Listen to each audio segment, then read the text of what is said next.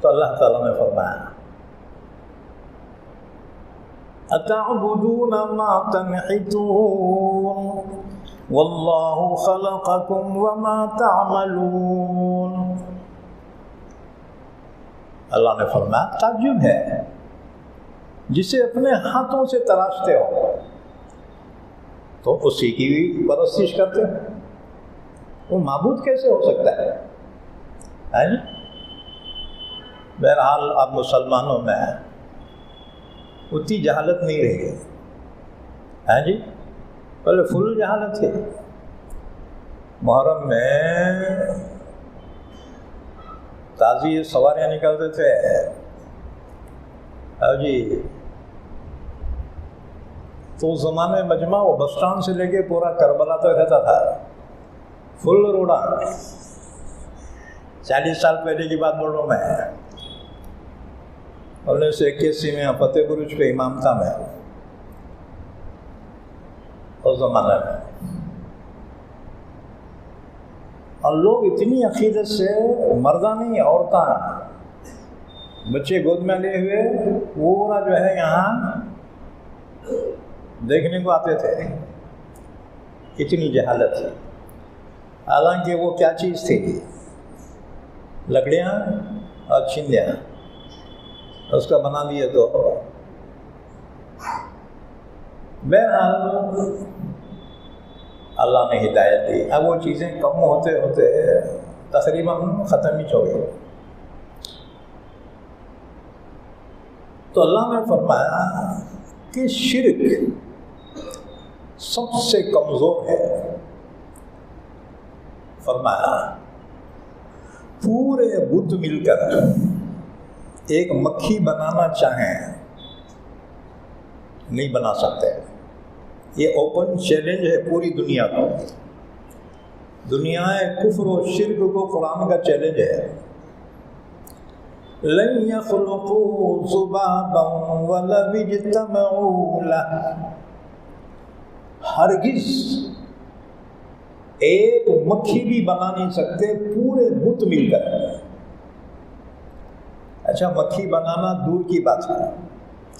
وَإِن يَسْلُبْهُمُ الذُّبَابُ شَيْئًا لَا يَسْتَنقِذُوهُ مِنْهُ. بت کے سامنے کوئی عقیدت مند بندی لا کے رکھا ہے شیرنی, اور ایک مکھی آ کے اس میں سے ایک دانہ اٹھا کے لے جا رہا ہے. اس بت میں اتنی طاقت نہیں ہے اس مکھی سے اپنا وہ مٹھائی کا دانہ واپس لے سکے. یہ قرآن کا چیلنج قیامت تک کے لیے. اللہ کا شکر ادا کرو, اللہ نے ایمان اسلام عطا فرمایا. تم بولے کہ بس صاحب مسلمان بہت ہی پریشان ہیں. ایک پریشانی تو رہیں گی تمہارے کو, آزمائش ہے اللہ کی طرف سے. جو ثابت قدم رہے گا ایمان پر, اللہ نے اس کے آخرت کے لیے ایسی نعمتیں رکھی ہیں کہ آج تک نہ کسی آنکھ نے دیکھی, نہ کسی کان نے سنے, نہ کسی کے دل دماغ پہ بھی یہ بات آ سکتی ہے. یہ دنیا مختصر ہے, گزر جائے گی. تھوڑا سا صبر کر لو. ایمان کی زینت صبر میں ہے. معمولی بات پہ اچھلو نہ کہو, بلکہ کوئی بھی قدم اٹھانے سے پہلے حساب لگاؤ اس میں اپنے کو کیا ملتا ہے. نقصان اگر ہے تو کرتے چلے کو وہ کام ہے جی. فرمایا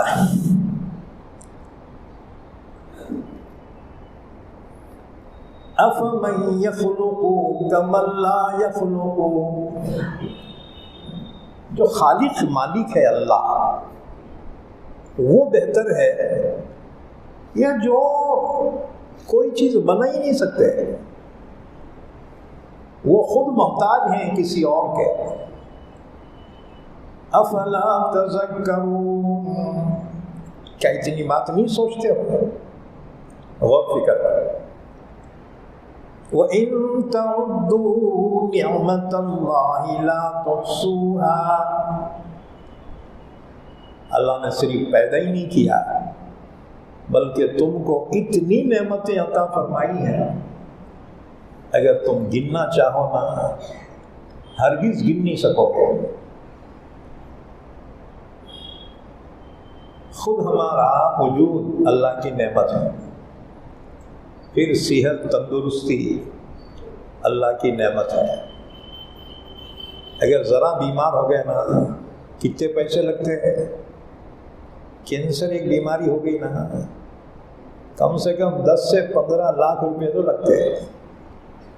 پھر بھی گارنٹی نہیں ہے بچیں گے کیا, نہیں, کوئی گارنٹی نہیں. اللہ نے تندرستی عطا فرمائی, اللہ کی بہت بڑی نعمت ہے. ہاں جی, تندرستی 1000 نعمت ہے.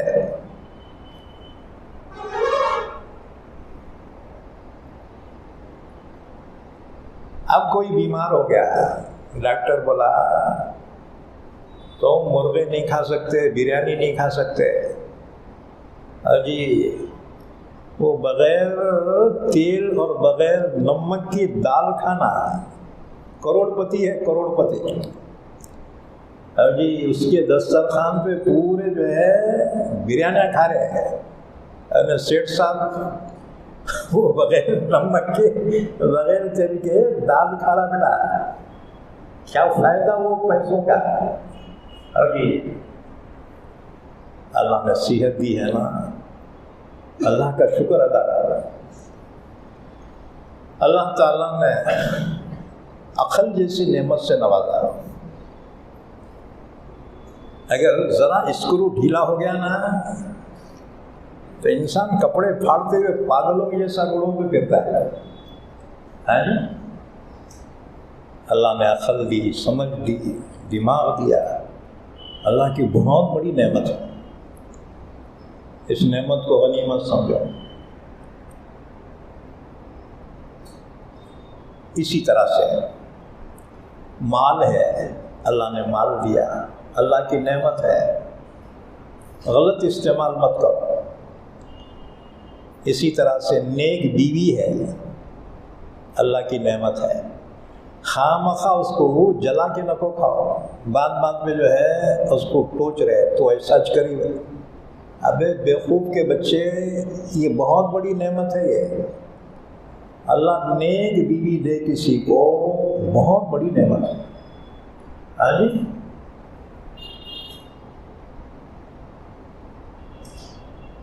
اسی طرح سے فرما بردار اولاد اللہ کی بہت بڑی نعمت ہے. بہت ہے تمہارے پاس اولاد, اگر بگڑ گئی, پینے کھانے میں لگ گئی, جوئے سے, تمہارا حیث و پورا چل جاتا ہے. ہاں جی, اولاد فرما بردار ہو, اللہ کی بہت بڑی نعمت ہے.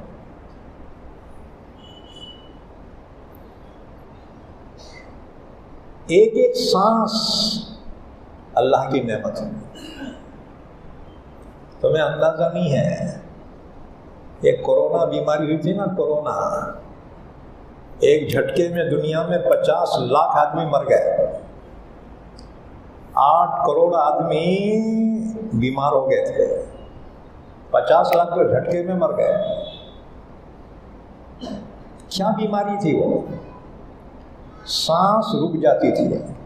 یہ سانس رکتی تھی تو اس کے لیے کیا کرتے تھے ڈاکٹر؟ گیس لگاتے تھے.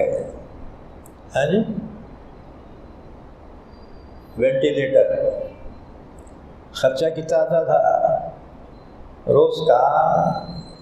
کم سے کم 1000 روپے بھی پکڑو. وہ سانس کے واسطے مصنوعی روزانہ 1000 روپے خرچہ پکڑ لو. مہینے کتنے ہو گئے؟ مہینے کے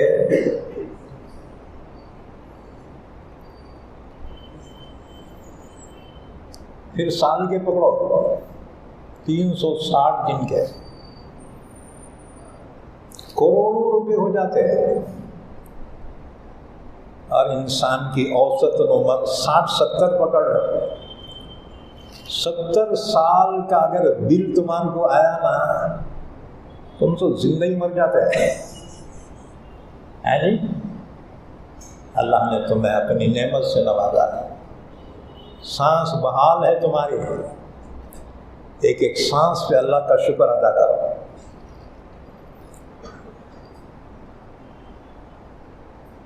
رات میں لیٹ جلاتے، بل کتنا آتا؟ کم سے کم 1000 پکڑ لو، چلو 400 پکڑ لو۔ جب سے پیدا ہوئے اب تک اللہ تمہارے لیے سورج کو نکالتا ہے، 12 گھنٹے روز۔ کتنا بل آنا تمہارے کو؟ مہینے کو سورج بل اگر پیش کرے نا، تم تو زندگی مر جاؤ گے۔ اللہ تمہارے سے بل نہیں لیتا ہے، نہ سانس پہ بل ہے، نہ روشنی پہ ہے۔ اور یہ ٹھنڈی ٹھنڈی ہوائیں چلتی ہیں، یہ پنکھے کم وقت یہ اے سی لگائے نا، کمیٹی والے بولتے ارے نکو رے بھائی اے سی بہت بل آتا ہے۔ ہاں، یہ روزانہ اللہ ہوائیں چلا رہے، اس کا بل کون دینا؟ تمہارا باپ دینا ہے۔ کون دینا جی؟ کبھی اس کا بل آیا؟ نہیں آیا نا۔ اللہ کا شکر ادا کرو۔ اللہ نے کتنی نعمتیں دی ہیں۔ یہ تو تم جو ہے چلتے نا چلتے ایک ایک قدم اللہ کی نعمت ہے۔ ان سے پوچھو جو ہمارے جیسے ہو گئے، گھٹنے جواب دے گئے، گھٹنوں میں گریس ختم ہو گیا، چل نہیں سکتے۔ ہاں جی، ایک ایک قدم جو چلتے ہو نا، اللہ کی نعمت ہے۔ وَإِن تَعُدُّوا نِعْمَةَ اللَّهِ لَا تُحْصُوهَا، اگر تم اللہ کی نعمتوں کو گننا چاہو نا، ہرگز نہیں گن سکو گے۔ کیا ان نعمتوں پہ شکر نہیں ادا کرنا چاہیے؟ بے شک، اور اللہ کا وعدہ ہے لَإِن شَكَرْتُمْ لَأَزِيدَنَّكُمْ وَلَئِن كَفَرْتُمْ إِنَّ عَذَابِي لَشَدِيدٌ۔ اگر تم اللہ کی نعمت کا شکر ادا کرو، اللہ کا وعدہ ہے میں اور نعمتیں تم کو دوں گا، اور اگر ناشکری کرو گے تو یاد رکھو میرا عذاب بہت سخت ہے۔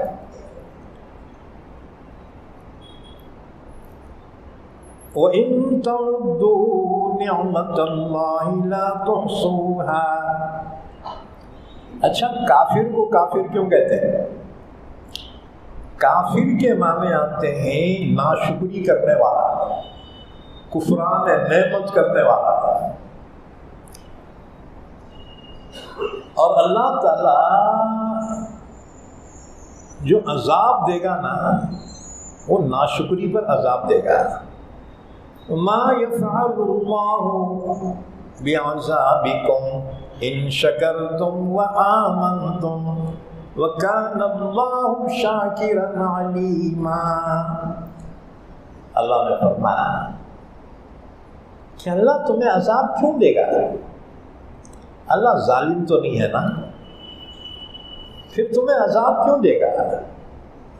اگر تم ایمان والے ہو، اگر تم شکر کرنے والے ہو، اللہ تمہیں کبھی عذاب نہیں دے گا۔ اللہ کا عذاب ہے ناشکروں کے لیے، اور کفر ناشکری ہے۔ اللہ نے پیدا کیا، اللہ روزی دے رہا ہے، انہیں جا کے دوسرے کے سامنے ٹکرا لے رہا ہے۔ وہی تمہارا نوکر ہے، تنخواہ تم دے رہے ہو جی، انہیں جا کے دوسروں کی دکان میں جھاڑو مار رہا ہے، تمہارے کو ٹینشن آتا نہیں آتا ہے جی؟ تم بولیں گے ارے کم وقت تنخواہ میری لے رہا ہے اور کام دوسروں کا کر رہا ہے جی۔ پیدا اللہ نے کیا، اللہ نعمت دے رہا ہے، ارے جا کے پتھر کے سامنے ٹکرا دے رہا ہے۔ اللہ کو ٹینشن نہیں گا نہیں آئیں گا۔ اللہ کو سب سے زیادہ نفرت کفر سے ہے، شرک سے ہے، ورنہ اللہ اپنے بندوں کے لیے ظالم نہیں ہے۔ وَمَا أَنَا بِظَلَّامٍ لِّلْعَبِيدِ، اللہ نے فرمایا میں اپنے بندوں کے لیے ظالم نہیں ہوں۔ اللہ نے فرمایا وَإِنَّنِي أَنَا الْغَفُورُ الرَّحِيمُ، میں ہی تو ہوں معاف کرنے والا، میں ہی تو ہوں رحم کرنے والا۔ لیکن بندے اللہ کو ٹینشن دلاتے ہیں کہ اللہ کی عبادت کے بجائے دوسروں کے سامنے سر جھکا رہے ہیں۔ اللہ کو ٹینشن نہیں آتا، اسی وجہ سے اللہ ناشکروں کو عذاب دے گا، اور کفر بھی ناشکری ہے۔ ان اللہ لغفور رحیم، بے شک اللہ یقیناً معاف کرنے والا، رحم کرنے والا ہے۔ اس سے معلوم ہوا کہ غلطی بندوں سے ہوتی ہے، کوئی بات نہیں ہے، لیکن فوراً توبہ کرو، اللہ سے معافی مانگ لو، اللہ میرے سے غلطیوں کی معاف کر دینا، اللہ معاف کر دینا۔ اور روزانہ کلیئر ہو جاؤ، کیونکہ گناہ بہت ہو گئے، تو رات میں سونے سے پہلے اللہ سے توبہ کرو، اللہ بہت گناہ کیا، معاف کر دے، ذرا گھایا کر کے 2 آنسو ٹپکا دے، اللہ کو تو بہت رحم آتا ہے نہیں؟ آپ پھر کلمہ پڑھ کے سو جاؤ، کلمہ پڑھ لو سو جاؤ۔ اگر صبح اٹھ گئے نا، سمجھ لو گونڈل چاس، اور اگر چلے گئے سیدھا جنت میں، نو ٹینشن۔ کیونکہ حضور صلی اللہ علیہ وسلم نے فرمایا جس کا آخری کلمہ لا الہ الا اللہ ہو وہ جنت میں داخل ہوگا۔ اب ہم کیا کرتے ہیں، ٹی ویاں دیکھتے دیکھتے سو جاتے ہیں۔ آپ کہاں جاتے ہیں؟ جنت میں جاتے ہیں، وہی سے اتنا جوتا ماریں گے۔ تو ذرا سونے سے پہلے 2 کام کرو، توبہ کر لو گناہوں سے، اور کلمہ پڑھ کے سو جاؤ، تو انشاءاللہ اگر اللہ دوبارہ چانس دیا بہت بہتر، اور رات میں چلے گئے تو سیدھا جنت میں چل جاتے۔ اچھا ادھر روشنی ہے کہ نہیں ہے جی؟ ادھر خواتین کی طرف ہے نا، چلو وہاں بھی انتظام کرو۔ ان اللہ لغفور رحیم، بے شک اللہ یقیناً معاف کرنے والا، رحم کرنے والا ہے۔ واللہ یعلم ما تسرون وما تعلنون، اور اللہ جانتا ہے جو تم چھپاتے ہو اپنے دلوں میں، اللہ جانتا ہے، اور جو تم ظاہر کرتے ہو اس کو بھی اللہ جانتا ہے۔ والذین یدعون من دون اللہ لا یخلقون شیئا وهم یخلقون، اللہ کے علاوہ لوگ جن کی پرستش کرتے ہیں وہ معبود کوئی چیز پیدا نہیں کر سکتے، اور وہ خود پیدا کیے گئے ہیں، وہ خود مخلوق ہیں، محتاج ہیں۔ اموات غیر احیاء، وہ بے جان ہیں، ان میں تو جان بھی نہیں ہے، پتھر، مٹی، دھات بے جان ہے، اور ان میں زندگی نہیں ہے، وہ کسی کا کیا بھلا کر سکتے ہیں۔ وما یشعرون ایان یبعثون، انہیں تو اس کا بھی شعور نہیں ہے کہ وہ کب اٹھائے جائے ہیں۔ اچھا، الہکم الہ واحد، تمہارا معبود ایک ہی معبود ہے، اس کا کوئی شریک نہیں ہے، نہ اس کی کوئی بیوی ہے نہ اس کی کوئی اولاد ہے، وہ ہر عیب سے پاک ہے۔ فالذین لا یؤمنون بالآخرۃ قلوبهم منکرۃ وهم مستکبرون، جو لوگ آخرت پر ایمان نہیں رکھتے ان کے دل انکار کرنے والے ہیں آخرت کا، اور وہ لوگ تکبر کرنے والے ہیں۔ لا جرم ان اللہ یعلم ما یسرون وما یعلنون، یقینی بات ہے کہ اللہ جانتا ہے جو وہ چھپاتے ہیں دلوں میں اور جو ظاہر کرتے ہیں۔ انہ لا یحب المستکبرین، بے شک اللہ تکبر کرنے والوں کو پسند نہیں کرتا۔ اب تکبر کسے کہتے ہیں؟ اس سلسلے کی حدیث سن لو۔ رسول اللہ صلی اللہ علیہ وسلم نے ارشاد فرمایا کہ چھوٹی چونٹی کے برابر بھی تکبر کرنے والا جنت میں نہیں جائے گا، اور چھوٹی چونٹی کے برابر بھی جس کے دل میں ایمان ہے وہ جہنم میں نہیں جائے گا، وہ ایمان والا جنت میں جائے گا۔ ایک شخص نے عرض کیا یا رسول اللہ صلی اللہ علیہ وسلم، ہم میں سے بعض لوگ چاہتے ہیں کہ ان کا لباس خوبصورت ہو، کیا یہ تکبر ہے؟ حضور نے فرمایا نہیں، یہ جمال ہے اور اللہ جمال کو پسند فرماتا ہے۔ حضور نے فرمایا تکبر یہ ہے حق بات کو نہیں ماننا اور دوسروں کو حقیر سمجھنا، یہ تکبر ہے۔ ورنہ اچھا پہننا، اچھا کھانا، اچھا مکان، اچھی گاڑی، یہ تکبر نہیں ہے۔ یہ تکبر دو چیزوں کا نام ہے، حق بات کو نہیں ماننا۔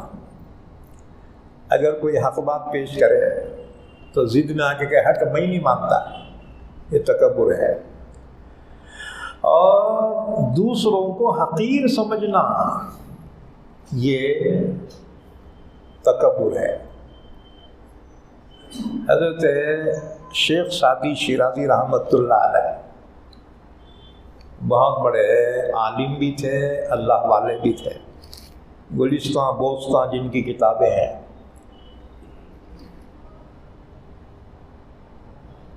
تو ایک مرتبہ عید کے دن ایک شہر میں داخل ہو رہے ہیں تو ان کے پیر میں جوتے نہیں تھے۔ وہ افسوس کرنے لگے کہ آج عید جیسا دن ہے اور میرے پاس جوتے بھی نہیں ہیں۔ جب شہر کے دروازے سے اندر داخل ہونے لگے تو دیکھا ایک فقیر دروازے پہ بھیک مانگتے بیٹھا ہے۔ شیخ سعدی نے دیکھا اس کے پیر ہی نہیں ہیں۔ کہا اللہ تیرا شکر ہے کہ جوتے نہیں تو نہیں، تو نے پیر تو عطا فرمایا، اس فقیر کے تو پیر بھی نہیں۔ اس لیے یاد رکھو، دنیا میں اپنے سے کم والے کو دیکھو تو اللہ کا شکر ادا کرنے کی توفیق ہوگی، اور دین میں اپنے سے اوپر والے کو دیکھو تو عمل کرنے کی جستجو بڑھے گی۔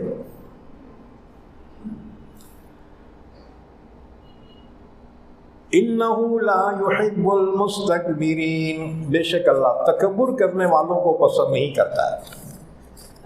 وَإِذَا قِيلَ لَهُم مَّاذَا أَنزَلَ رَبُّكُمْ قَالُوا أَسَاطِيرُ الْأَوَّلِينَ۔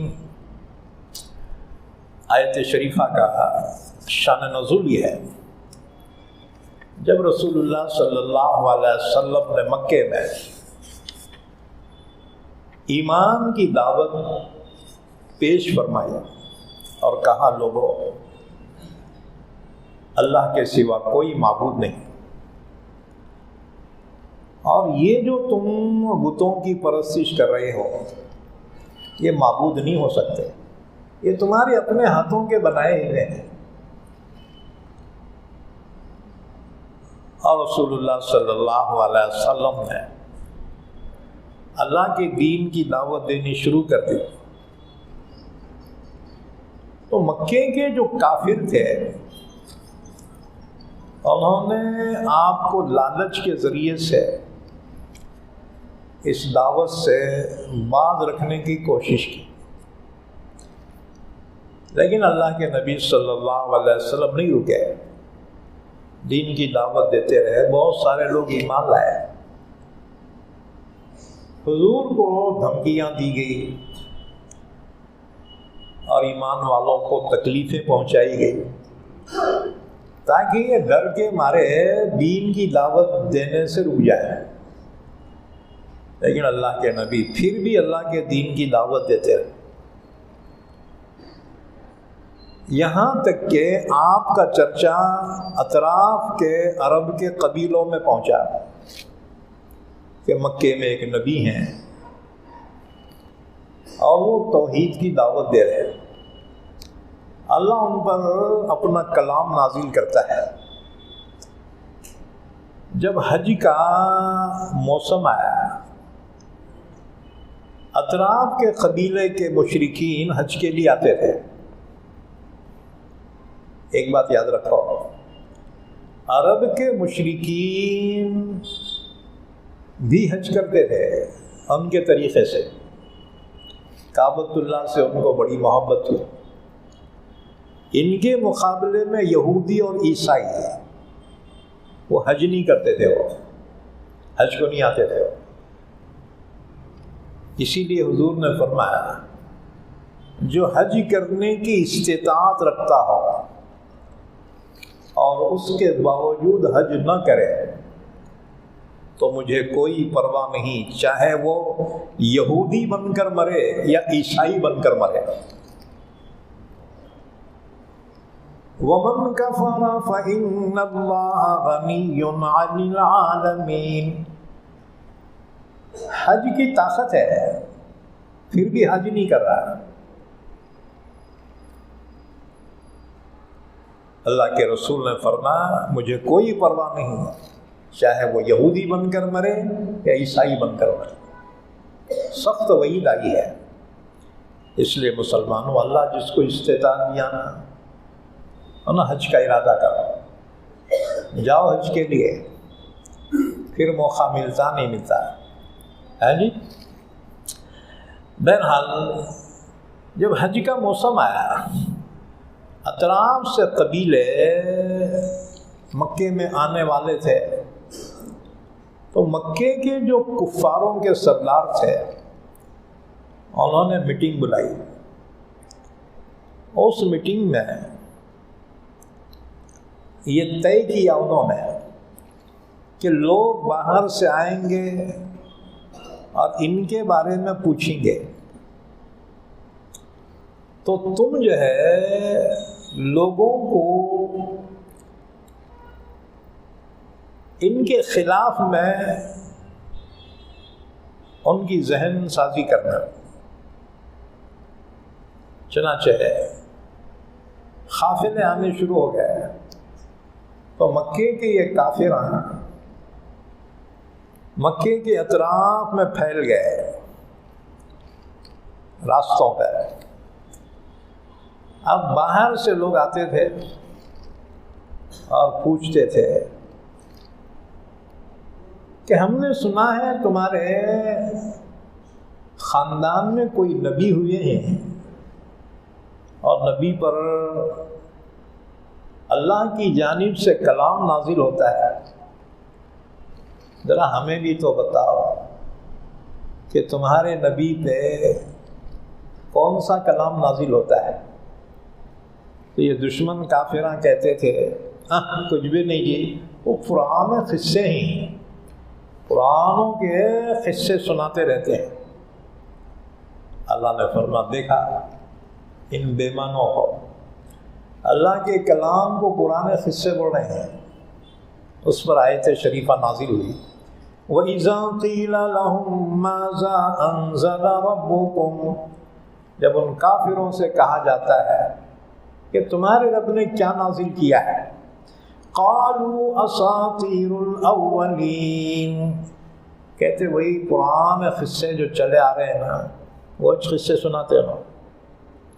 اللہ نے فرمایا کہ یہ اصل یہ چاہتے ہیں اپنے گناہوں کا بھی بوجھ اٹھا کر قیامت کے دن آئیں، اور جن کو بہکا رہے ہیں نا ان کے گناہوں کے بوجھ بھی اٹھا کر آیا ہے۔ ایک ہوتا ہے خود گمراہ، اسے اس کی گناہ کی سزا ملے گی، اور ایک ہوتا ہے دوسروں کو گمراہ کرنے والا، اس کو ڈبل عذاب ملے گا، ایک اپنی گمراہی کا اور دوسروں کو گمراہ کرنے کا۔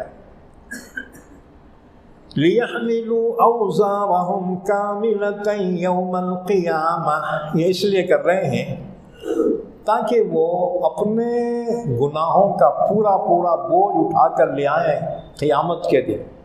وَمِنْ أَوْزَارِ الَّذِينَ يُضِلُّونَهُمْ بِغَيْرِ عِلْمٍ، اور ان لوگوں کا بھی گناہوں کا بوجھ اٹھا کے لائیں جن کو بلا تحقیق کے گمراہ کر چکے ہیں۔ أَلَا سَاءَ مَا يَزِرُونَ، بہت برا ہوگا وہ بوجھ جو یہ قیامت کے دن اٹھائے لائیں گے۔ اللہ ان کو جہنم میں داخل فرمائے گا۔ قَدْ مَكَرَ الَّذِينَ مِن قَبْلِهِمْ فَأَتَى اللَّهُ بُنْيَانَهُمْ مِنَ الْقَوَاعِدِ، اللہ نے فرمایا یہ موجودہ کافروں کا یہ حال ہے، کوئی تعجب کی بات نہیں ہے۔ ان سے پہلے بھی کافر جو تھے نا، ان سے بھی زیادہ کٹر تھے، اللہ نے جب ان کو ٹھکانے لگا دیا تو ان کا کیا شمار ہے؟ اللہ کے پاس دیر ہے اندھیر نہیں ہے۔ ایک بات یاد رکھو، حکومتیں کفر کے ساتھ چلتی ہیں لیکن ظلم کے ساتھ نہیں چل سکتی۔ اللہ ظالموں کو ڈھیل دیتا ہے لیکن ظالم اللہ کے عذاب سے بچ نہیں سکتے۔ یہاں پر اسی کو فرمایا قد مکر الذین من قبلہم، ان سے پہلے بھی کافروں نے ان سے بڑی بڑی سازشیں کی، وہ اللہ کے عذاب سے بچ نہیں سکے۔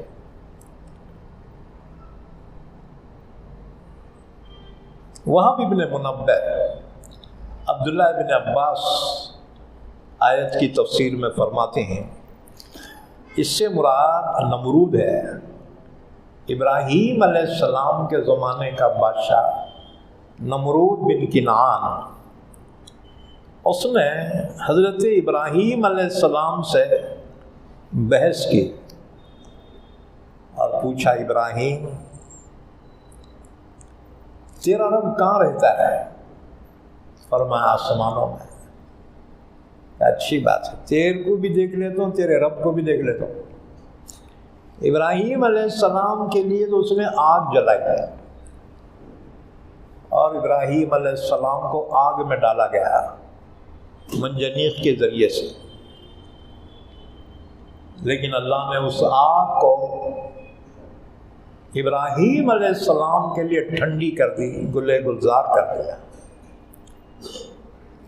پھر اس نے ایک بہت بڑی عمارت بنائی، ٹاور، کتنا بلند؟ 15,000 ہاتھ، اتنا اونچا ٹاور بنایا۔ کہا اس پہ چڑھ کے تیرے خدا کو دیکھتا ہوں۔ اللہ نے ایسی طوفانی ہوا بھیجی، پورا ٹاور سمیت دریا میں گر گیا ہے۔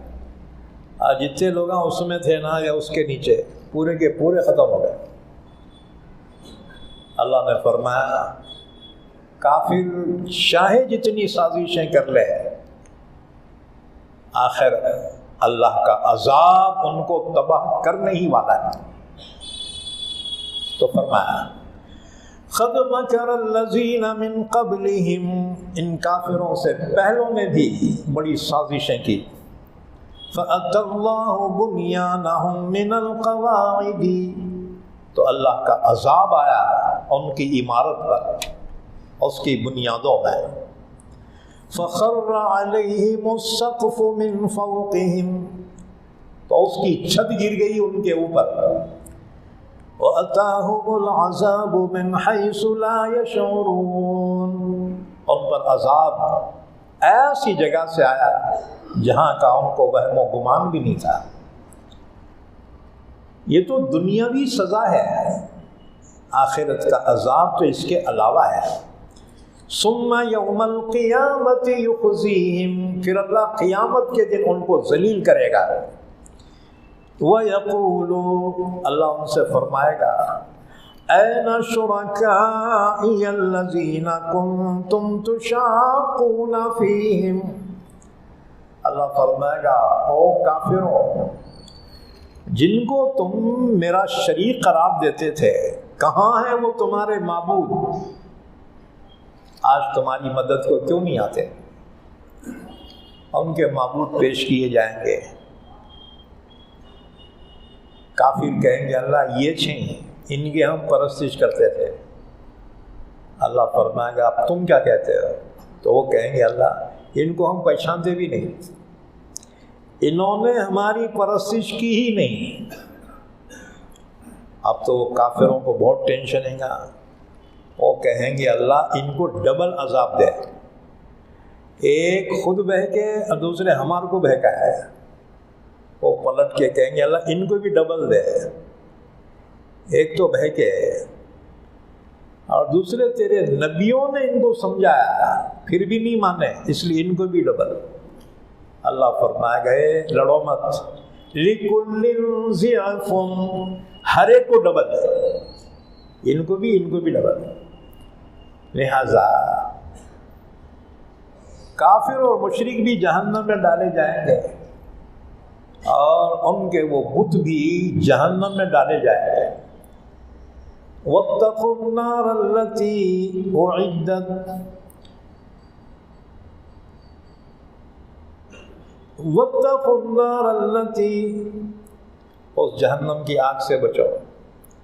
وَقُودُهَا النَّاسُ وَالْحِجَارَةُ، جس کا جلتن انسان اور پتھر ہوں گے، انسانوں سے مراد کافر، پتھروں سے مراد ان کے بتیں۔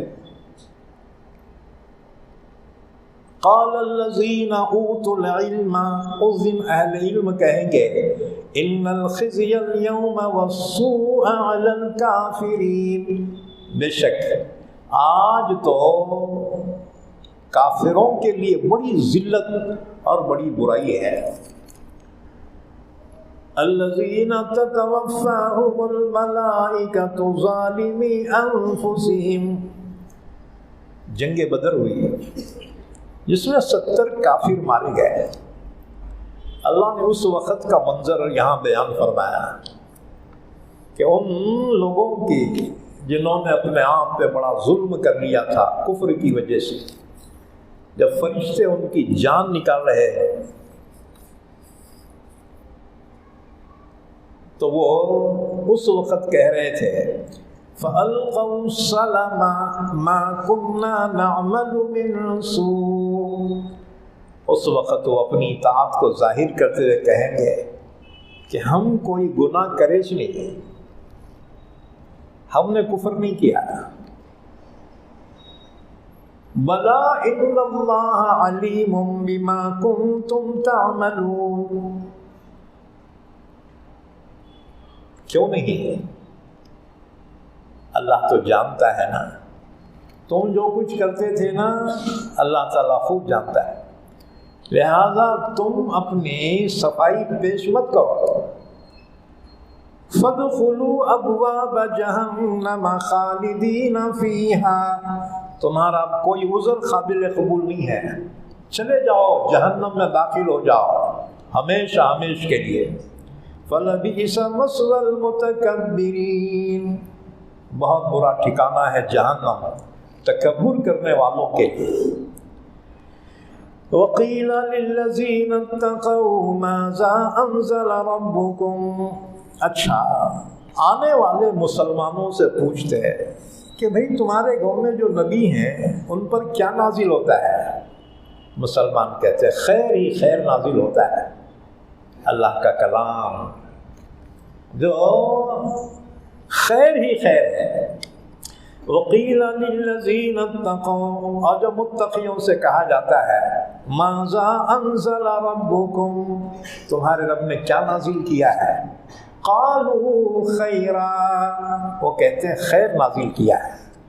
اللہ تعالیٰ نے بڑا احسان کیا کہ اس نے اپنے کلام کو اپنے نبی پہ نازل فرمایا جس میں ہمارے لیے خیر ہے.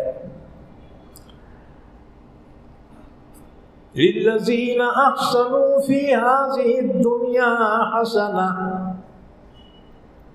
نیک لوگوں کے لیے دنیا میں بھی بھلائی ہے. وَلَدَارُ الْآخِرَةِ خَيْرٌ، آخرت کا گھر بھی ان کے لیے بہترین ہے. ایمان والوں کے لیے دنیا میں خیر کیا ہے؟ ایمان ہے، توفیق ہے، نیک عمل کی توفیق ہے، ایمان کی توفیق ہے. اس کے علاوہ دنیاوی نعمتیں ہیں.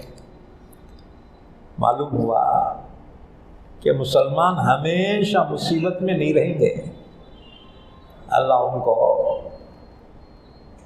سکون سے نوازے گا. ہاں جو حرص اور لالچ رکھتے ہیں نا، تو ان کو اگر کھٹا بھی ملے نا تو ہمیشہ جو ہے پریشان رہتے ہیں. اللہ کے نبی نے ایک دعا کی اپنے امت کے لیے، یا اللہ میری امت کو رزق کفاف عطا فرما. رزق کفاف بولے تو مسلمانوں کو اتنی روزی ضرور ملے گی کہ کسی کا محتاج نہ رہے. شرط ہے محنت کرنا. اور جی ہر مسلمان کے لیے نبی کی دعا ہے، اللہ میری امت کو رزق کفاف عطا فرما. اتنی روزی ضرور ملے گی ہر مسلمان کو کہ اس کی اپنی ضرورت پوری ہو جائے. ہاں وہ بینک بیلنس رہنا نہیں رہنا وہ الگ چیز ہے. اتنی تو ضرور روزی ملے گی کہ خود کھا کے بال بچوں کو کھلا دے، اطمینان کی سانس لے لے، اطمینان سے نیند آ جائے. اب رہ گئے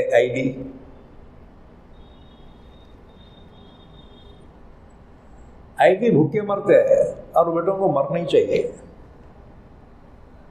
محنت کرو، آئی ڈی مت ہو. نہیں میری بڑی دکان تھی اب وہ ٹھیلا کیسا لگاؤں، بھوکا مر بیٹھے. اب بات بولتے ہیں صاحب دکان پہ جانا نہیں معلوم ہو رہا، بیٹھنا نہیں. میں بتاؤں اس کو 3 دن بھوکا رکھو بیٹے کو، اس کا باپ جائے گا دکان پر ہے. اب نوجوان دیکھو رات بھر جگ رہے، دن بھر سو رہے بیٹے.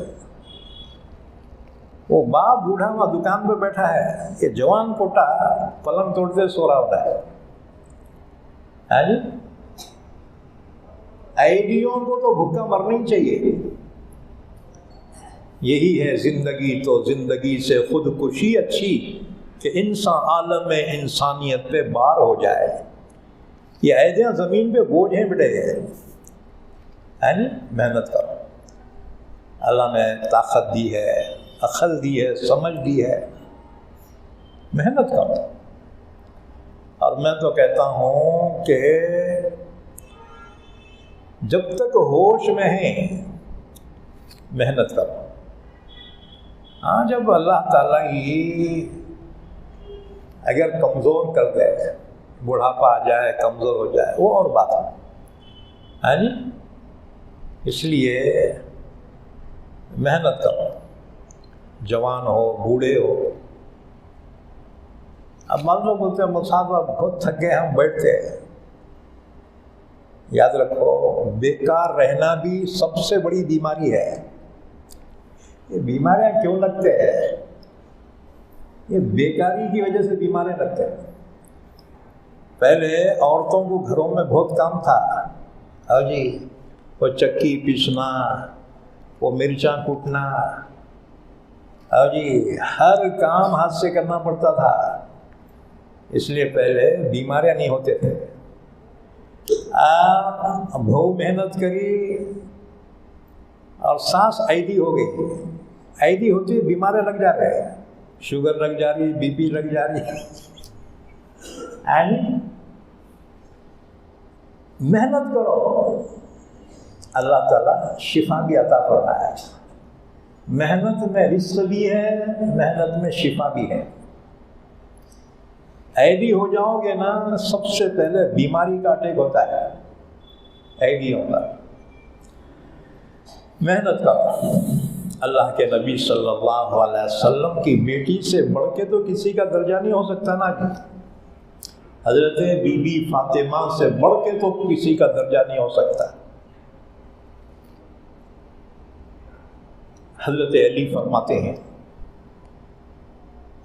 بی بی فاطمہ اپنے گھر کا پورا کام اپنے ہاتھوں سے کرتی تھی، گھر میں خود جھاڑو دیتی تھی، اس لیے کپڑے کچھ میلے رہ جاتے تھے، اپنے ہاتھوں سے چکی پیستی تھی، ہاتھوں میں گھٹے پڑ گئے تھے، مشکیزے سے باہر سے پانی لے کر آتی تھی تو مشکیزہ اٹھانے سے مونڈھوں پر رسی کے نشان پڑ گئے تھے۔ چھوٹے چھوٹے بچے اپنے بچوں کو نہلانا دھلانا، ان کے کپڑے دھونا، بی بی فاطمہ اپنے گھر کے کام خود کرتی تھی۔ ایک مرتبہ حضور کے یہاں کچھ باندی غلام آئے تو حضرت علی نے بی بی فاطمہ سے کہا کہ جاؤ تمہارے بابا کے پاس کچھ باندی غلام آئے ہیں اور وہ تقسیم کر رہے ہیں، گھر کے کام کاج کرنے کے لیے تم بھی یہ غلام بن کے لے آؤ تاکہ گھر کے کام میں تمہاری مدد ہو سکے۔ حضرت بی بی فاطمہ اپنے شوہر کے کہنے سے اپنے بابا حضور صلی اللہ علیہ وسلم کے پاس جب پہنچی تو دیکھا وہاں بہت سے لوگ بیٹھے ہوئے ہیں، تو حیا کے مارے وہیں سے واپس گھر کو آ گئی۔ اللہ کے نبی کی نظر پڑ گئی کہ بیٹی آ کر بغیر کچھ کہے واپس چلی گئی، کیا بات ہے؟ چنانچہ شام میں حضور بیٹی کے گھر پہنچے۔ حضرت علی فرماتے ہیں ہم لوگ سو رہے تھے، لیٹے ہوئے تھے، اللہ کے نبی تشریف لائے، آواز دی۔ حضرت علی کہتے ہیں ہم لوگ اٹھنے لگے، حضور نے فرمایا لیٹے رہو لیٹے رہو، اور حضور آ کر علی فرماتے ہیں میرے اور فاطمہ کے بیچ میں بیٹھ گئے۔ اللہ کے نبی صلی اللہ علیہ وسلم کے گھٹنے میرے پیٹ کو لگ رہے تھے اور میں ٹھنڈک محسوس کر رہا تھا۔ اب ایک تو بیٹی تھی اور دوسرے داماد۔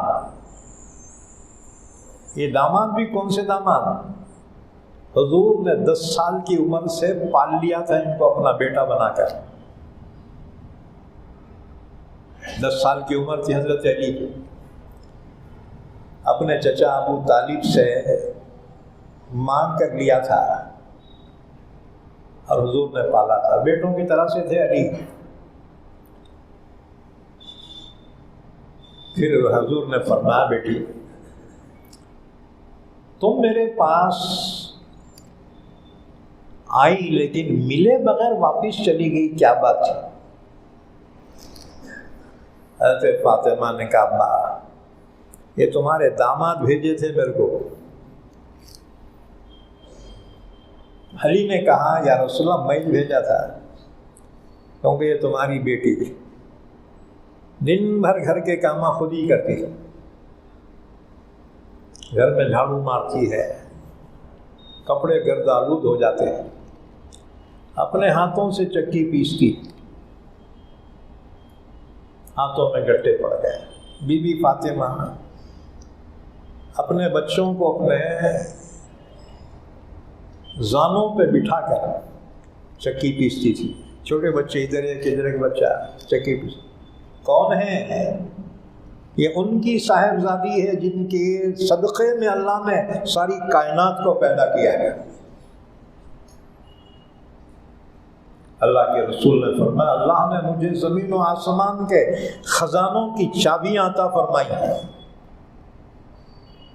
حضور چاہتے تو اپنے بیٹی کو کیا نہیں دے سکتے تھے کہ ایک بلڈنگ بنا کے نہیں دے سکتے ہے جی. لیکن حضور کو ساری امت کا خیال ہے، ساری امت کے لیے اپنی بیٹی کو نمونہ بنانا چاہتے ہیں. تم یہ مت سمجھو غریبی تم پہ آئی ہے، اللہ کے رسول کی بیٹی کا حال دیکھو.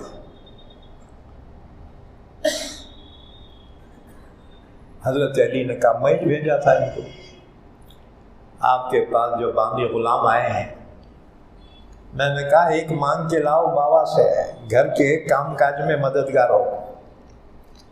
حضور نے فرمایا بیٹی اس کے زیادہ مستحق شہداء کے یتیم بچے ہیں، میں ان کو دینا چاہتا ہوں. فرمایا بیٹی تیرے لیے ایک بات بولوں. کہ جی. کہا دن بھر کام کاج کر کے جب تھک جائے اور رات میں سونے کے لیے بستر پہ پہنچ تو 33 مرتبہ سبحان اللہ پڑھ لے، 33 مرتبہ الحمدللہ، 34 مرتبہ اللہ اکبر پڑھ لیا کر، یہ تیرے لیے کافی ہو جائے. بی بی فاطمہ نے کہا جو حکم آپ کا بابا سر آنکھوں پہ، اسی لیے اس کو تسبیح فاطمہ کہا جاتا ہے. ہاں جی. تو ہمیں تو بڑا عیش چاہیے نا. اللہ اگر عیش دیتا تو کیا اپنے محبوب کی پیاری بیٹی کو نہیں دے سکتا تھا؟ اصل میں اللہ کے نبی امت کو محنت و جفا کشی پہ ڈالنا چاہتے تھے. حضور نے امت کو عیدی نہیں بنایا، جفا کشی بنایا، محنت کرو. ہاں جی. مرد ہوں یا عورتیں بھی ہوں. ہم پہ تو اتنی غریبی نہیں آئی کہ فاقے ہو جائیں، اللہ کے محبوب پہ تو فاقے بھی آئے. بی بی فاطمہ نے ایک مرتبہ ایک روٹی بنائی، 3 وقت کا فاقہ تھا، روٹی بنائی. اب کھانا بولے تو بابا کی یاد آئی، پتہ نہیں میرے بابا کھانا بھی کھائے ہوں گے نہیں ہوں گے. وہ روٹی ہی حضور صلی اللہ علیہ وسلم کو جب پیش کی، کہا بابا یہ 3 وقت کے بعد ملی ہے، مجھے آپ کا خیال آیا، آپ کھائے ہوں گے کہ نہیں کھائے ہوں گے؟ حضور نے فرمایا بیٹی تیرے پہ 3 وقت کا فاقہ، میرے پہ 4 وقت کا فاقہ ہے. آپ بتاؤ. اس سے معلوم ہوا بیٹیوں کو اپنے ماں باپ کی بڑی محبت ہوتی ہے. اور ہمارے کو بیٹے ہونا، اللہ چاند کے جیسا بیٹا کوئی جوتے مارنے کو بیٹے. بیٹوں کو خزانہ کی چابی دی ہے نا، بہت خوش، میرے بابا میرے بابا. شادی لیا رے ہاتھ میں، کون بابا کانگے بابا. جاؤ مسجد میں اللہ اللہ کرتے بیٹھو، وارے واہ. اس لیے یاد رکھو بیٹیاں برکت ہوتی ہے. اللہ نے نبیوں کو بیٹی کا باپ بنایا، اس لیے بیٹیاں پیدا ہوئے تو ناراض نہ کو، کہاں سے لگا کے دینا ان کو، جہیز دینا. ہر پیدا ہونے والا اپنی قسمت کا رزق لے کے پیدا ہوتا ہے، تم پہ بوجھ نہیں ہے. ہاں یہ معاشرے کے غلط رسم و رواجات میں ہے، ان بچیوں کا جینا دشوار کر دیا ہے۔ یہ برادری والے ہیں نا، کون سی بھی برادری ہم ہے، ذرا سدھار کی کوشش کرو، یہ لینا دینا جو ہے نا اس کو ذرا کم کرو۔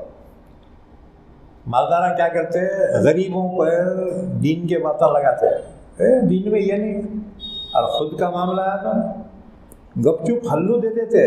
میں نے بہت سادہ سیدھی شادی، اجتماعی شادیوں میں شادی کر دیا بچے کو۔ ہاں جو ٹیبل کے نیچے سے دیا ہے رقم، نہ دیکھو ہم یہ سمجھتے ہیں کہ دنیا نہیں سدھر رہی ہے، لوگ بولتے ہیں مسلمان نہیں سدھرے جی، انہوں کب سدھریں گے، وہ سدھریں گے، تو پہلے سدھر بیٹا ہے، تو سدھرا تو سب سدھرتے ہیں۔ ہم اپنے کو چھوڑ کے دوسروں کو سدھارنے کے چکر میں رہتے ہیں، انہوں نے سدھر رہے، انہیں سدھریں گے نہیں سدھریں گے، تو پہلے سدھر۔ بہرحال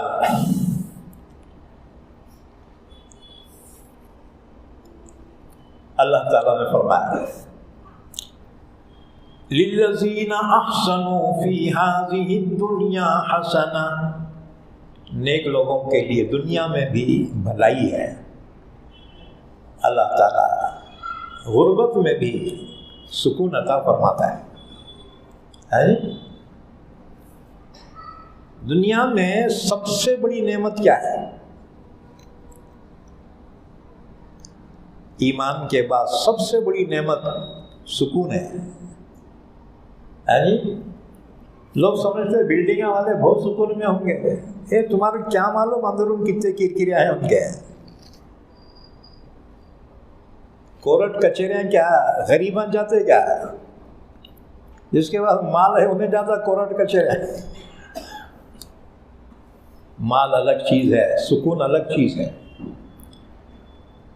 پیسوں سے سکون کے اسباب خریدے جا سکتے ہیں، سکون خریدا نہیں جا سکتا۔ اب سکون کے واسطے اے سی لگا لیں گے، پنکھے لگا لیں گے، لیکن نیند اللہ کی نعمت ہے۔ نیند اسی کو آتی ہے جس کو سکون ہوتا ہے۔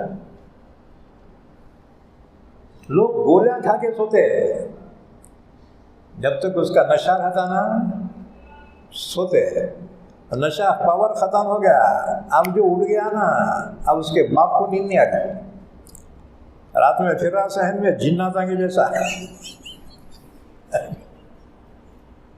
سکون اللہ کی بہت بڑی نعمت ہے۔ ایمان کے بعد دنیاوی نعمتوں میں سب سے بڑی نعمت سکون ہے، اور دنیا میں سب سے بڑا عذاب بے سکونی ہے۔ اس لیے تم کیا سمجھتے ہیں کہ بڑے بڑے منتریاں سوتے ہوں گے کیا؟ نہ، ان کو سکون نہیں ہے۔ لوگ سکون کے لیے اور چیزوں کا سہارا لیتے ہیں، کوئی عیاشی کا سہارا لے رہا، کوئی شراب کا سہارا لیے ہوئے ہے، اور جی کوئی نشہ کا سہارا لیے ہوئے ہے، کہہ کے واسطے سکون کی نیند آ جائے۔ یہ تو اللہ کی بہت بڑی نعمت ہے۔ اللہ نے فرمایا الا بذکر اللہ تطمئن القلوب، دلوں کا اطمینان تو اللہ کی یاد میں ہے، اللہ کی یاد۔ اب بہت سارے لوگ آتے ہیں مول صاحب نیند ہی نہیں آ رہی، نیند کیسے آئیں گی؟ نیند آتی ہے تھکنے کے بعد، انہیں کھارا وہیں پڑ جا رہا ہے، کھارا وہاں پڑ رہا ہے، ابھی محنت ہی نہیں ہے تو نیند کہاں سے آتی ہے؟ تو نیند آتی ہے تھکنے کے بعد، اور تھکن آتی ہے محنت کے بعد۔ الا بذکر اللہ تطمئن القلوب، لوگ آتے ہیں مجھے نیند آ گئی، میں بولتا ہوں ایسا کرو 500 مرتبہ درود شریف پڑھو۔ اب میرے کو معلوم ہے کہ شیطان اتنا پڑھنے نہیں دیتا، بیچ میں سلا دیتا اس کو. تو 500 مرتبہ درود شریف پڑھو. اب تھوڑے پڑھے تو شیطان دشمن ہے نا جی، انہیں کہیں کو پڑھنے دیا ہوتا ہے، بیچ میں سلا دیتا ہے. بیچ میں اگر نیند آئی وہاں ضرور لگ جاؤ، وہاں ضرور لگ جاؤ. تو دنیا کے اندر ایمان کے بعد سب سے بڑی نعمت سکون ہے، اور سکون اللہ کی یاد میں ہے. اور سب سے بڑا عذاب بے سکونی ہے.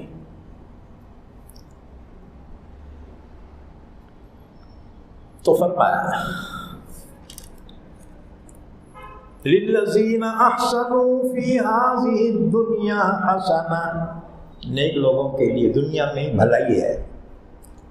وَلَدَارُ الْآخِرَةِ خَيْرٌ، آخرت کا گھر تو بہترین ہے. وَلَنِعْمَ الدَّارُ الْمُتَّقِينَ، متقیوں کا گھر کتنا بہتر ہے، جنت. جنات عدن، ہمیشہ رہنے کی جنتیں ہیں. يدخلونها، جس میں وہ داخل ہوں گے. تجری من تحتها الانہار، اور جنت کے نیچے نہریں جاری ہیں. لهم فيها ما يشاءون، ان کے لیے جنت میں وہ ملے گا جو جنتی چاہیں گے، وہاں ہر خواہش پوری ہوگی. كذلك يجزي الله المتقين، اسی طرح سے بدلہ دیتا ہے اللہ متقیوں کو. الذين تتوفاهم الملائكة طيبين يقولون سلام عليكم، نیک لوگوں کی جنہوں نے پاکیزہ زندگی گزاری ہے، حلال طیب پاکیزہ زندگی گزاری ہے، ان کی روح جو فرشتے نکالتے ہیں، کیسا نکالتے ہیں؟ فرشتے آ کر سلام کرتے ہیں. یقولون سلام علیکم، کہتے ہیں تم پر اللہ کی جانب سے سلامتی ہو. ادخلوا الجنۃ بما کنتم تعملون، داخل ہو جاؤ جنت میں اس کی وجہ سے جو تم عمل کرتے تھے. دنیا میں نیک لوگوں کو بہت تکلیفیں ہیں نا جی. ہاں جی، محنت بھی کرنا، وہ بھی حلال کمانا. یہ حرام کمانا آسان ہے، حلال کمانا بہت مشکل ہے. ہاں جی، جھوٹ نہیں بول سکتا، بےمانی نہیں کر سکتا، دھوکہ نہیں دے سکتا، جھوٹ نہیں بول سکتا. معمولی پابندیاں ہیں کہ حلال روزی کے واسطے ہے. آپ اتنی محنت کرا، آپ بال بچوں کو کھلانا، ان کے بیماری میں علاجہ کرنا، ان کے دکھ سکھ میں جو ہے ان کی مدد کرنا، اور پھر وہ 5 وقت نمازاں بھی پڑھنا. کتنا برڈن ہے مسلمانوں کے اوپر دماغ پہ، وہ 5 وقت کی نماز پڑھنا. رمضان آئے تو روزے رکھنا، 13 گھنٹے 14 گھنٹے بھوکے پیاسے رہنا، کتنی مشقت ہے. اچھا حلال سے کمائے سو سال کے بعد زکوٰۃ بھی نہیں دینا، ان کو اپنی محنت کے پیسے نکال کے دینا، غریبان بل بتا کے دینا. اور جی اس لیے دیکھو فقیراں بڑھتے ہیں. اب تم جو ہے نمازاں پڑھ کے جا رہے ہیں، تمہارا دل بتا کے نکال کے دینا. فقیروں کی نظر بچا کے سٹ بن کے نکل جاتے ہیں. ارے دیکھنا نہیں مانگنا نہیں بولتے. کتنی مصیبتیں مسلمانوں پہ پوچھو مت. جی پھر حج بھی کرنا، اتنے مصیبتیں برداشت کرنا.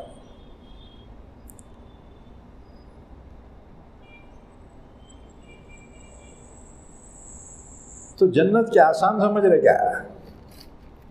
نہ، محنت کرنی پڑے.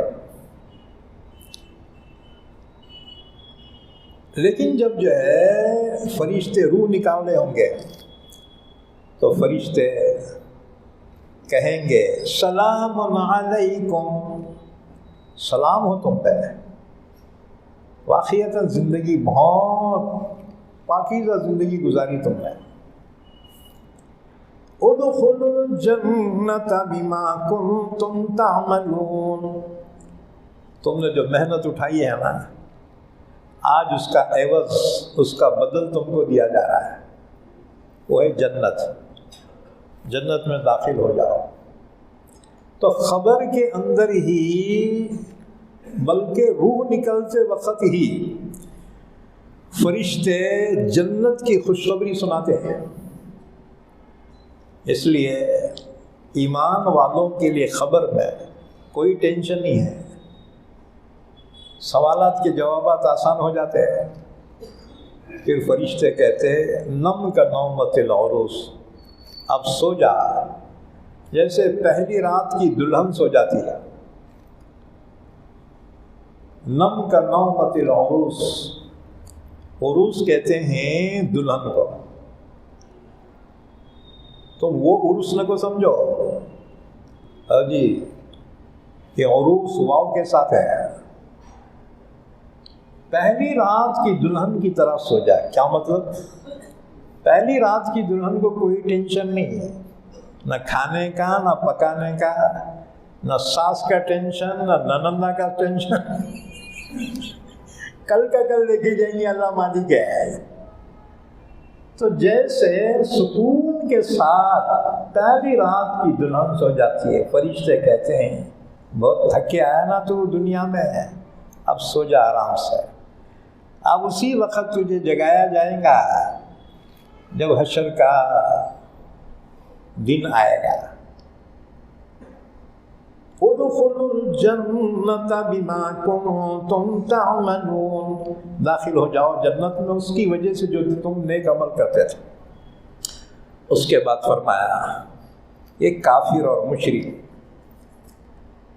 ان کو آخرت کا یقین نہیں ہے. کس بات کا انتظار کر رہے ہیں؟ کیا اس دن کا انتظار ہے جب اللہ تعالیٰ خود حساب کتاب کے لیے میدان حشر میں تشریف لائے گا، فرشتے بھی آئیں گے. اس دن جو ہے کوئی مہلت نہیں دی جائے گی. هل ينظرون الا ان تأتيهم الملائکۃ، کیا یہ کافر اس بات کا انتظار کر رہے ہیں اس دن کا آ جائیں ان پر فرشتے، او یاتی امر ربک، یہ آ جائے آپ کے رب کا حکم. کذالک فعل الذین من قبلہم، ان سے پہلے بھی کافروں نے ایسے کیا. وما ظلمہم اللہ، اللہ نے ان پہ ظلم نہیں کیا، ولکن کانوا انفسہم یظلمون، لیکن وہ خود اپنے آپ پہ ظلم کرتے رہے. فَأَصَابَهُمْ سَيِّئَاتُ مَا عَمِلُوا، ان کے برے اعمال کی سزا ان کو مل کر رہی. وَحَاقَ بِهِمْ مَا كَانُوا بِهِ يَسْتَهْزِئُونَ، جس کا مذاق اڑاتے تھے اس عذاب نے ان کو گھیر لیا. وقال الذين اشركوا لو شاء الله ما عبدنا من دونه من شيء، کافر کہنے لگے کہ اگر اللہ چاہتا تو ہم اس کے علاوہ کی پرستش کرتے نہیں. اللہ نے فرمایا دنیا میں اللہ نے اختیار دیا ہے بندوں کو کہ اپنے اختیار سے ایمان لائے، اپنے اختیار سے کفر کرے. اگر اللہ زبردستی ہدایت دینے پر آئے تو دنیا میں کوئی کافر ہی نہیں رہے گا. اللہ نے اختیار دے دیا بندوں کو، اسی لیے سزا اور جزا ملے گی. انسان مجبور نہیں ہے، ورنہ اگر اللہ تعالیٰ چاہے تو سب کو ایمان کی دولت سے نواز دے، دنیا میں کوئی کافر ہی نہ رہے. لیکن ایسا نہیں ہے. اللہ نے دنیا کو بنایا ہی امتحان کے لیے. اللہ نے عقل دی، شعور دیا، نبیوں کو بھیجا. اب اس کے بعد بندے اپنے اختیار سے ایمان لائے اور اپنے اختیار سے اگر کفر کرنا چاہے تو اس پہ کوئی زبردستی نہیں ہے. حساب کتاب آخرت میں ہونے والا ہے. حضرت علی سے کسی نے پوچھا یہ بتائیے ہم دنیا میں کتنے مجبور ہیں اور کتنا اختیار ہے؟ آپ نے فرمایا اٹھ کھڑے ہو گیا کہ ایک پاؤں اٹھایا. فرمایا اس کو ویسا رکھ کے دوسرا اٹھایا. حضرت نہیں اٹھا سکتا. فرمایا بس انسان اتنا اختیار ہے اور اتنا مجبور ہے.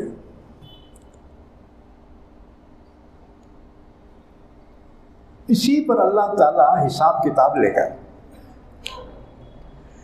قال الذین اشرکوا، مشرکین کہنے لگے لو شاء اللہ ما عبدنا من دونہ من شیء، اگر اللہ چاہے تو ہم اس کے علاوہ کسی کی پرستش ہی نہ کرتے.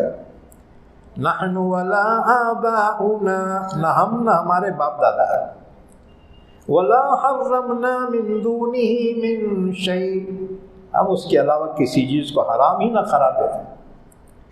اللہ نے فرمایا کذالک فعل الذین من قبلہم، ان سے پہلے بھی کافروں نے ایسی کیا. فہل علی الرسول الا البلاغ المبین، رسول کے ذمہ صرف پہنچا دینا ہے اللہ کا پیغام، توفیق دینا اللہ کا کام. نبی کسی کو توفیق نہیں دے سکتا ہے. نبی تو اللہ کے دین کی دعوت دیتا ہے، توفیق اللہ کے اختیار ہے. اسی لیے اللہ نے فرمایا انک لا تہدی من احببت ولکن اللہ یہدی من یشاء وہو اعلم بالمہتدین. اللہ نے فرمایا میرے حبیب آپ جس کو چاہیں ہدایت نہیں دے سکتے، لیکن اللہ جس کو چاہتا ہے ہدایت دیتا ہے. اور کون ہدایت پانے والا ہے اس کو اللہ ہی بہتر جانتا ہے. وَلَقَدْ بَعَثْنَا فِي كُلِّ أُمَّةٍ رَسُولًا، اللہ نے فرمایا ہر امت میں ہم نے رسول بھیجے. أَنِ اعْبُدُوا اللَّهَ، ہر رسول نے ایک ہی دعوت پیش کی کہ لوگوں اللہ کی عبادت کرو. وَاجْتَنِبُوا الطَّاغُوتَ، شیطان سے بچو. شیطان سے مراد کیا ہے؟ یہ جتنے بت ہیں نا، ہر بت کے ساتھ کوئی نہ کوئی جن یا شیطان ہوتا ہے. اب اصل میں پرستش کرنے والے اس بت کی نہیں، اس شیطان یا جن کی پرستش کرتے ہیں. اللہ نے فرمایا إِن يَدْعُونَ إِلَّا شَيْطَانًا مَرِيدًا لَعَنَهُ اللَّهُ، یہ لوگ جس کو پکارتے ہیں نا وہ پتھر کو نہیں، شیطان مردود کو پکارتے ہیں. اللہ نے جس میں لعنت بھیجی. فَمِنْهُمْ مَنْ هَدَى اللَّهُ، اور میں سے بعض وہ ہیں جن کو اللہ نے ہدایت دی. وَمِنْهُمْ مَنْ حَقَّتْ عَلَيْهِ الضَّلَالَةُ، بعض وہ ہیں جن پر گمراہی ثابت ہو چکی. فَسِيرُوا فِي الْأَرْضِ، لہذا تم سفر کرو سرزمین میں اور دیکھو جن قوموں کی بستیوں کو اللہ نے عذاب سے ہلاک کیا ہے، جا کر دیکھو ان کے کھنڈرات. اب لوگ جاتے ہیں تاج محل دیکھنے کو، ہم یہ نہیں کہتے نکو دیکھو، لیکن تاج محل کے اندر جھانک کے دیکھو، اندر دو خبراں بھی ہیں. جی تاج محل کو دیکھنے والوں اندر ذرا جھانک کے دیکھو، دو خبراں ہیں. ایک بادشاہ ہندوستان شاہ جہاں، اور بازو کی ملک ہندوستان ممتاز محل کی خبر ہے. تاج محل کی رونق پہ نہ جاؤ، تاج محل بنانے والوں کے انجام کو دیکھو کہ آج مٹی میں پڑے ہوئے ہیں، ایک دن تمہیں بھی مٹی میں جانا ہے۔ تم نے آخرت کے لیے کیا تیاری کر رکھی؟ عبرت حاصل کرو۔ فسیروا فی الارض، ملک میں چلو پھرو، سفر کرو۔ فانظروا کیف کان عاقبۃ المکذبین، دیکھو کیا انجام ہوا جھٹلانے والوں کا۔ اس کے بعد حضور کو تسلی دی جا رہی ہے، آپ یہ چاہتے تھے کیسا بھی یہ لوگ ایمان لانا، وہ لوگ جھڑکتے تھے، تکلیفیں پہنچاتے تھے، پھر بھی بار بار ان کے پاس جاتے تھے، کہتے تھے کیا میری بات تم سن سکتے ہو؟ وہ کہتے ہمارے کو تمہاری سننے کی ضرورت نہیں ہے، اللہ کے نبی صلی اللہ علیہ وسلم اللہ کے محبوب ہیں۔ ہاں جی، پھر بھی آپ بار بار ایک ایک کافر کے پاس پہنچتے تھے اور اسے اللہ کے دین کی دعوت دیتے۔ اللہ نے تسلی دی، اب جان دینا جی، چھوڑو، کتنا سمجھاتے ان کو۔ ان تحرص علی ہداہم، آپ کو ان کی ہدایت کی بڑی خواہش ہے نا، فإن اللہ لا یہدی من یضل، جسے اللہ ہی گمراہ کر دے اسے کوئی ہدایت نہیں دے سکتا۔ وما لهم من ناصرین، آخرت میں ان کا کوئی مددگار نہیں ہوگا۔ واقسموا باللہ جہد ایمانہم لا یبعث اللہ من یموت، ایمان کے 3 اصول ہیں، اللہ پہ ایمان، اللہ کے رسول پہ ایمان اور آخرت پر ایمان۔ ان میں سے ایک کا بھی جو انکار کر دے وہ کافر ہے۔ آیت شریفہ کا شان نزول یہ ہے، ابو العالیہ نے روایت بیان کی، ایک مسلمان کا ایک مشرک پر قرض تھا۔ مسلمان اپنا قرضہ لینے کے واسطے اس مشرک کے پاس گیا اور کہا لانے ارے بھائی میری ادھاری واپس کر۔ اب دونوں میں باتیں ہوئی تو مسلمان نے کہا اگر تو زندگی میں نہیں دیا رے، مرنے کے بعد وصول کرتا ہوں تیرے سے۔ مشرک نے کہا کیا تو یقین رکھتا ہے کہ مرنے کے بعد دوبارہ زندہ ہوں گے؟ مسلمان نے کہا ہاں، بے شک آخرت برحق ہے، اللہ تعالیٰ دوبارہ ضرور زندہ کرے گا اور حساب کتاب لیں گا۔ مشرک نے کہا اللہ کی قسم یہ زندگی میں تو نہیں دیتا، تو جیسا سمجھ رہے نا ٹھیک ہے، بعد میں جب زندہ ہوں گا نا پھر لے لینا میرے سے۔ اس پر آیت شریفہ نازل ہوئی، وہ کہتا تھا لا یبعث اللہ من یموت، جو مر جائے نا اسے دوبارہ اللہ بھی زندہ نہیں کرے گا۔ کافروں کا یہی عقیدہ ہے۔ اللہ نے جواب میں فرمایا بلا وعدا علیہ حقا، کیوں نہیں، اللہ نے خود وعدہ کیا ہے دوبارہ زندہ کروں گا، اور اللہ اس بات پر قادر ہے۔ جس نے پہلی مرتبہ پیدا کیا اس کو دوبارہ پیدا کرنا کیا مشکل ہے۔ وَلَكِنَّ أَكْثَرَ النَّاسِ لَا يَعْلَمُونَ، لیکن اکثر لوگ نہیں جانتے۔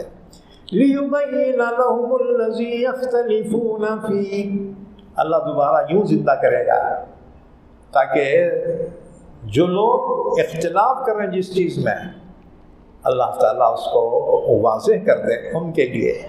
وَلِيَعْلَمَ الَّذِينَ كَفَرُوا أَنَّهُمْ كَانُوا كَاذِبِينَ، تاکہ کافر معلوم کر لیں کہ وہی جھوٹے تھے۔ اسی لیے جب جہنم کے پاس لایا جائے گا کافروں کو تو کہا جائے گا لو دیکھ لو یہی ہے وہ جہنم جس کا تم سے وعدہ کیا جاتا تھا، تمہارے کو نظر بندی تو نہیں ہو رہی؟ تب کافر کہیں گے اے کاش کہ ہم ایمان لاتے ہیں، ربما یود الذین کفروا لو کانوا مسلمین، بار بار آرزو کریں گے کافر کاش کہ وہ مسلمان ہوتے ہیں، لیکن اب کوئی فائدہ نہیں ہوگا۔ اس لیے اللہ نے قرآن کریم میں وہ حالات بیان کیے جو یقیناً پیش آنے والے ہیں۔ انما قولنا لشيء اذا اردناه ان نقول له كن فيكون، کافر کہتے تھے دوبارہ کیسا زندہ ہوں گے، کون کریں گا جب ہمارے ہڈیاں خبروں میں بودا بودا ہو جائیں گے، دوبارہ کون زندہ کریں گا؟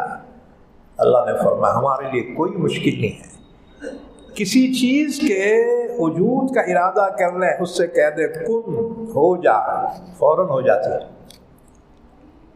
انما قولنا لشيء اذا اردناه، جس چیز کا ہم ارادہ کر رہے ہیں اس سے کہہ دے ان نقول له کن فیکون، ہو جا، وہ فوراً وجود میں آ جاتی ہے۔ اللہ پرانے مٹیریل جمع کرنے کا محتاج نہیں ہے، کس کی ہڈیاں کہاں چلے گئے، کس کی مٹی کہاں چلے گئی۔ ایک خبر میں اب تک ہزاروں مردے دفن ہیں، لیکن اللہ تعالیٰ کو قرآن ہے، بھنگار کی ضرورت نہیں ہے۔ اللہ بس کہہ دے وجود میں آ جا، سارے وجود میں آ جائے، پھر اللہ حساب کتاب لے گا، جنت دوزخ کا فیصلہ فرمائے گا، اور یہ وقت ضرور آنے والا ہے۔ اس کا یقین کرنا ایمان بالآخرت کہلاتا ہے۔ ہم نے آگے اور 2-3 آیتیں پڑھی ہیں، وقت مکمل ہو گیا۔ انشاءاللہ اگلی آیتوں کی تفسیر اگلی مجلس میں ہوگی انشاءاللہ تعالی، اور اگلی مجلس رمضان میں آئے گی، ہاں جی، اور رمضان میں ظہر کے بعد تفسیر ہوتی ہے، جہاں جہاں عشاء کے بعد تفسیر ہوتی تھی نا، انشاءاللہ رمضان میں ظہر کے بعد تفسیر ہوا کرے گی۔ آئیں گے انشاءاللہ؟ رمضان میں تو آتے مسجد میں مچھا پڑے جیسا رہتے، تو تفسیر سننا کیا مشکل ہے تمہارے لیے؟ آؤ ضرور، قرآن کریم کو سمجھنے کے لیے اللہ تعالیٰ آپ کو بھی مجھے بھی توفیق عطا فرمائے۔